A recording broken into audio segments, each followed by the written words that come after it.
Vestida con una playera roja larga y calcetines negros, estaba sentada en la intersección de Washington Boulevard y la calle Santiago, y de repente se ve que la mujer parte corriendo y empieza a pegarle a una trabajadora de una lonchera cercana, a quien llamaremos Beatriz para proteger su identidad. Cuando me estaba pegando y estaba poniendo mi mano así para protegerme, le estaba preguntando ¿por qué me estás pegando? Y no me quería contestar. La víctima y sospechosa no se conocen, ni tampoco hubo un intercambio de palabras antes, solo golpes. Estaba diciendo muchas groserías y no sé por qué, no sé qué le dio el motivo de estar nombrándome cosas. El incidente ocurrió el 9 de agosto cerca de las 6 de la tarde. La policía de Santa Ana difundió las imágenes en busca de pistas. ¿Quién es la mujer que atacó a la trabajadora con su puño sin provocación alguna?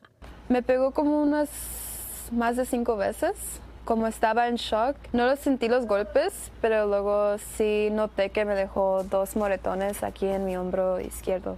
Se detuvo solo cuando salió otro empleado. Cuando yo trataba de proteger mi cara, no paraba de pegarme. Y no fue hasta que se bajó mi compañero, es cuando paró, dijo que... La sospechosa es descrita como una mujer latina de unos 5 pies 5 pulgadas, de unos 30 años de edad y habla inglés.